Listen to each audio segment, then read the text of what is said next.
مجھے آج بتاؤ، دنیا پوری بہت سارے ایشوز پر بیٹھکیں کر رہی ہے، گلوبل وارمنگ پہ ہے، دنیا میں انوائرمنٹ کی چینجنگ پر، موسم کا تاپمان بڑھ رہا ہے، اس پر میٹنگیں ہو رہی ہیں، بڑی بڑی تنظیمیں بیٹھتی ہیں۔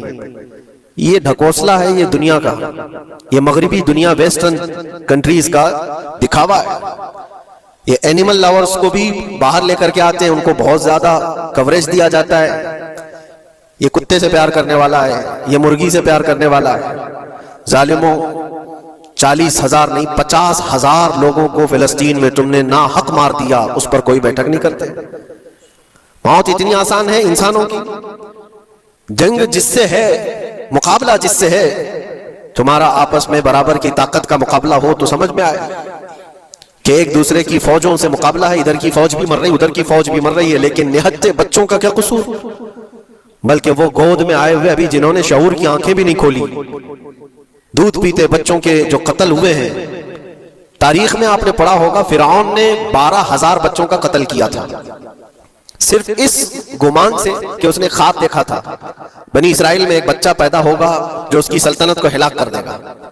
خواب کی وجہ سے کاہنوں نے اس کو بتایا تھا، اس نے خواب یہ دیکھا تھا کہ آسمان سے ایک تارا ٹوٹ کر اس کی گود میں گرا اور آگ لگ گئی، تو نجومیوں نے اس کی تعبیر یہ بتائی تھی کہ بنی اسرائیل میں ایک بچہ پیدا ہوگا جو تیری سلطنت کو ہلاک کر دے گا۔ اس ڈر سے بنی اسرائیل میں جو بھی بچہ پیدا ہوتا اس کو قتل کرتا تھا۔ اس نے تقریباً 12,000 بچوں کو قتل کر دیا تھا، اس ڈر سے کہ وہ بچہ تو نہ پیدا ہو جائے جو میری سلطنت کو ہلاک کرنے والا ہے۔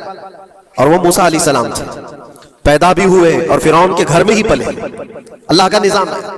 لیکن میں یہاں اس لیے بتا رہا ہوں، فرعون ظلم میں پوری دنیا میں مشہور ہے، وہ عورتوں کو بھی ظالم اس طرح سے مارا ہے کہ جس کی تاریخ میں مثال نہیں ملتی۔ لیکن میں نے اپنی زندگی میں دیکھا، آج کے زمانے میں اسرائیل نام سے ایک ناجائز حکومت پر قابض شخص نے 12,000 نہیں 50,000 لوگوں کو سال بھر میں قتل کر دیا۔ یہ تاریخ کا بھیانک چہرہ ہے۔ آج لوگ اس کو ہلکے میں لے رہے ہوں گے، نیوز والے ایک طرفہ رپورٹ کرتے ہیں کیونکہ ان کو ان کے باپ داداؤں سے ڈر ہے، جہاں کی کھاتے ہیں وہاں کی گاتے ہیں۔ لیکن بعد کو یہ سچائیاں جنریشن میں منتقل ہوتی رہیں گی، کبھی تو آئے گا کوئی انصاف کی نظر رکھنے والا۔ اور انسانیت کا قتل کتنا بڑا قتل ہے، ایک شہر کے 50,000 لوگوں کو قتل کر دینا، اور ایسے کہ وہاں کی عمارتیں پورے راکھ کے ملبے میں چلی گئی، صدیاں لگ جاتی ہیں ایک شہر کو بسنے میں، ایک گھر کو بنانے میں آدمی کی اپنی زندگی گزر جاتی ہے، کیا کیا ارمانوں سے گھر بناتے ہیں، لیکن ایک پل میں کسی کا گھر اجاڑ دیا، اس کے سامنے تڑپتے ہوئے اس کے باپ کی لاش ہو، ماں کی لاش ہو۔ وہ تصویریں کہ آپ نے نہیں دیکھی کہ ایک باپ چھوٹی سی بیٹی کو لے کر کے دوڑ رہا ہے تو اس کا بیٹا الگ پیر اور ہاتھ جلے ہوئے بم سے تڑپ رہا ہے، وہ کس کے درد کو دیکھے۔ یہاں تک کہ میں نے دیکھا کہ بیٹی کو باپ یہ نصیحت کر رہا ہے، تھوڑا اور صبر کر لے بیٹا، شہادت ملنے والی ہے۔ کون کرتا ہے موت سے پہلے اپنے بچے کو اتنی تلقین کر دے؟ حالات ایسے۔ دوسرے ایک کہ وہاں پر کھانے پینے کی ایڈ کوئی جا نہیں سکتی، اس پر پابندی، دوائیاں نہ جائیں اس پر پابندی۔ دنیا کا کوئی قانون اس چیز کو جائز ٹھہراتا ہے؟ مجھے بتاؤ، آتنکواد کا راگ الاپنے والے ان باتوں کو کیا کہیں گے؟ انسانیت اگر کہیں ہے تو اس کا تصور تو کرو۔ کسی کے فنڈامنٹل رائٹس ہوتے ہیں، بیسک رائٹس ہوتے ہیں، کھانا پینا یہ اس کا انسانی حق ہے۔ دشمنی تم سے جن کی ہے ان کے ساتھ مقابلہ کرو، عام شہریوں کے ساتھ نہیں۔ مخبر صادق رسول اکرم صلی اللہ تعالی علیہ وسلم کی تعلیمات دیکھو، جہاد کو لے کر جو پروپیگنڈا تم پھیلاتے ہو اور ہر چیز کو جہاد کا لفظ دے کر کے ایک ایسا نیریٹو کریٹ کرتے ہو کہ لوگوں کے دماغ میں ایک پروپیگنڈا پھیل جائے۔ آؤ میں تمہیں سناتا ہوں، رسول پاک صلی اللہ تعالی علیہ وسلم جب صحابہ جہاد میں جاتے تو ان کو کن باتوں کی تلقین کرتے تھے؟ سب سے پہلے مجاہدین صحابہ سے کہتے جس جگہ تم جا رہے ہو مقابلہ تمہارا جن کے ساتھ ہے انہی سے مقابلہ کرنا، جو تمہارے خلاف تلوار اٹھائے اس کے خلاف تم تلوار اٹھاؤ، اور راستوں پر بیٹھے ہوئے بوڑھوں کو ہاتھ نہ لگانا، کسی عورت کے ساتھ چھیڑ چھاڑ نہ ہو، حاملہ عورتیں اگر قید میں آ جائیں تو انہیں چھوڑ دینا۔ یہ حضور پاک صلی اللہ علیہ وسلم کی تعلیمات ہیں۔ حتیٰ کہ رسول کریم صلی اللہ علیہ وسلم نے فرمایا جس شہر میں تمہارا غلبہ ہو جائے، تم غالب آ گئے وہاں کی فوج پر، تو وہاں کے رہنے والوں کے بچوں کو نہ ظلم کرنا، ان کو نہ پکڑنا۔ پھر تعلیمات میں یہ ہے وہ چاہے جس مذہب کے بھی لوگ ہیں ان کے معبدوں کو، ان کی عبادت گاہوں کو ختم نہیں کرنا، ان کی عبادت گاہوں کو توڑ پھوڑ نہ کرنا جس شہر میں تم جا رہے ہو۔ یہاں تک کہ حضور اکرم صلی اللہ علیہ وسلم کی تعلیمات تو دیکھو، حضور یہ تک فرماتے تھے مجاہدین صحابہ کو کہ جس شہر میں تم جا رہے ہو وہاں کے درختوں کے پتے بھی نہ اکھاڑنا، درختوں کو بھی نہ نقصان پہنچانا۔ جنگی تعلیمات کو آج کوئی نظر میں نہیں رکھتا ہے۔ دنیا کہتی ہے کہ جنگ کے دوران بھی کچھ اصول ہوتے ہیں، لیکن کوئی اصول نہیں۔ ہم نے دیکھا ہے جس کی طاقت ہے اس کا بول بالا ہے۔ یہ دنیا ان کے خلاف کبھی کوئی بات نہیں کرتی۔ آج سے تقریباً 20 سال پہلے بھی عراق کی کیا حالت تھی آپ نے دیکھا ہوگا۔ ایک جھوٹے پروپیگنڈے کی وجہ سے پورے عراق کو تباہ کیا گیا، آج تک وہ سنبھل نہیں پایا ہے۔ نیوکلیئر پاور عراق کے اندر موجود ہے، اس کے ری ایکٹر وہاں پر موجود ہے، کیا کیا چیزیں اس زمانے میں پھیلائی گئی۔ سوشل میڈیا تو نہیں تھا اتنا، دنیا نے یہ مان لیا کہ ہاں دادا کہہ رہا ہے تو ہوگا، اور حملہ کیا اسی بنیاد پر۔ 20 سال ہو گئے، آج تک عراق میں کوئی نیوکلیئر پاور پلانٹ نہیں نظر آیا، کہیں نہیں۔ ایک جھوٹے پروپیگنڈے کی وجہ سے وہاں کے کتنے لاکھ لوگوں کو بے گھر ہونا پڑا ہے پتہ ہے۔ کچھ جگہ ایسی ہیں جہاں بم برسائے گئے، آج تک وہاں کوئی سبزہ نہیں اگتا، کوئی وہاں پر فصل نہیں ہوتی۔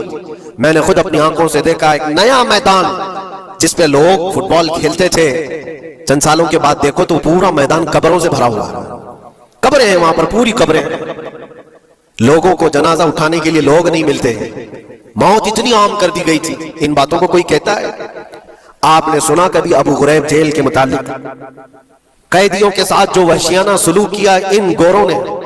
اللہ کی پناہ، بہت سخت قسم کے، دنیا میں بدنام زمانہ جیل اس کو کہا جاتا ہے۔ ہر طرح کی وہاں پر قیدیوں کے ساتھ آزمائشیں ہوئی، ہر طرح کی۔ ان پر کتے چھوڑ دینا، ان کی شرمگاہیں کاٹنا، ان پر پیشاب کرنا، ہر چیز جو انسانیت سوز ہے، انسانیت کو جلا دینے والی، یہ ساری حرکتیں کی گئی۔ دنیا خاموش ہے اس سلسلے میں۔ کیوں؟ سپر پاور کے 1000 گنا بھی ہضم کر لیے جاتے ہیں۔ چھوٹا ملک یا غریب آدمی کوئی بات کرے تو سارے اس پر ٹوٹ پڑتے ہیں۔ آج میں ایک چیز آپ کو بتانا چاہ رہا ہوں کہ یہ کوئی نئی چیز نہیں ہے جو ہو رہی ہے آج دنیا میں، یہ پھیلنے والی ہے اور قیامت کے قریب ہم آ چکے ہیں۔ ہو سکتا ہے دنیا پوری جنگوں کے لپیٹ میں ہو، جو رسول پاک صلی اللہ علیہ وسلم نے ارشاد فرمایا قتل اتنا بڑھ جائے گا کہ 100 لوگ ہوں تو 99 مر جائیں گے، ایک بچ جائے گا۔ قتل اتنا بڑھ جائے گا، یہ جنگ کی آگ ہو سکتا ہے آس پاس سب پھیل جائے، جس کی وجہ سے اس وبا میں، اس بلا میں سب ملوث ہونے لگ جائیں گے۔ اور ایک بات یہ بھی یاد رکھو، چاہے جیسی بھی حکومت ہو، تاریخ پوری اٹھا کر کے دیکھنا، ظلم کے بعد جو غرور و تکبر میں آ کر فرعون بننے کی کوشش کرتا ہے، اس کا انجام اللہ تعالیٰ بہت بھیانک فرماتا ہے، بہت بھیانک انجام ہوتا ہے۔ اب کے ظالم بھی اپنے انجام کے بہت قریب آ چکے ہیں۔ انہوں نے ظلم اتنا کیا ہے، وہ بچوں کی آہیں، وہ عورتوں کی چیخیں کیا بارگاہ رب العزت میں نہ پہنچی ہوں گی؟ رب تبارک و تعالیٰ خود فرماتا ہے سَيَعْلَمُ الَّذِينَ ظَلَمُوا أَيَّ مُنْقَلَبٍ يَنْقَلِبُونَ، ان قریب ظالم یہ دیکھ لیں گے کہ کس پلٹی میں اللہ تعالیٰ انہیں گرانے والا ہے۔ جو جال وہ اپنے دشمنوں کے لیے بنتے ہیں، اللہ تعالیٰ اسی جال میں ان کو پھنساتا ہے۔ آج دیکھنا آپ، تاریخ کی سچائیاں آپ کو اس بات کا جواب دیں گی۔ ظالم یہ سمجھتا ہے کہ میں خدا کے برابر ہو چکا، مجھے کوئی بھی ہلاک نہیں کر سکتا۔ اللہ تعالیٰ فرماتا ہے اینما تکونوا یدرککم الموت ولو کنتم فی بروج مشیدہ، تم مضبوط قلعے میں کیوں نہ بیٹھے ہو، موت تمہارے پاس آ کر پکڑ لے گی۔ اور رب تبارک و تعالیٰ کے لیے کوئی چیز ناممکن ہے۔ لوگ آج ہوا بناتے ہیں کہ ایئر ڈیفنس سسٹم اتنا بڑا ہے کوئی کچھ نہیں کر سکتا۔ ایک چھوٹے سے پدے سے ایک ناجائز کنٹری کو محفوظ دکھانے کے لیے دنیا پتہ نہیں کیا کیا باتیں وائرل کرتی ہے۔ اسرائیل کے پاس آئرن ڈوم ہے، ایئر ڈیفنس سسٹم اتنے بڑے ہیں، کوئی نہیں آ سکتا۔ وہ خدا ہے؟ کوئی خدا ہے؟ لیکن دنیا آج دیکھ رہی ہے، بہت ساری چیزوں کو دیکھ رہی ہے۔ مجھے یہاں پر کسی کے سلسلے میں نہیں کہنا، لیکن ایک بات کہنا ہے کہ نشہ میں چور، گھمنڈ میں چور جو بندہ ہوتا ہے، اللہ تعالیٰ کبھی اس کو مچھر سے بھی ہلاک کرتا ہے۔ بہت بڑی طاقت کا اس سے مقابلہ ہونا ضروری نہیں، تمہارے پاس ہوگا بہت بڑا سسٹم، لیکن رب تبارک و تعالیٰ جب انتقام لے لے تو پھر تمہارے لیے بہت بڑی طاقتوں کی ضرورت نہیں۔ آپ ہمیں تاریخ بتاؤ، عراق میں نمرود ایک زمانے میں اس طرح کی حرکت کیا تھا کہ اس نے بہت بڑی عمارت بنائی تھی، اور اس کے مطابق بات یہ تھی کہ وہ 1000 لوگوں سے تنہا لڑ سکتا تھا، اتنی اس کی طاقت تھی۔ شیر سے خود مقابلہ کرتا تھا، کبھی ڈرتا نہیں تھا۔ نمرود کی طاقت مشہور تھی اس زمانے میں، اور سارے لوگ اس کی طاقت کا لوہا مانتے تھے، حتیٰ کہ وہ کبھی اپنی زندگی میں بیمار نہیں ہوا تھا۔ آدمی جب بیمار نہیں ہوتا تو اس کا غرور بڑھ جاتا ہے، سوچتا ہے مجھے کچھ ہو نہیں سکتا۔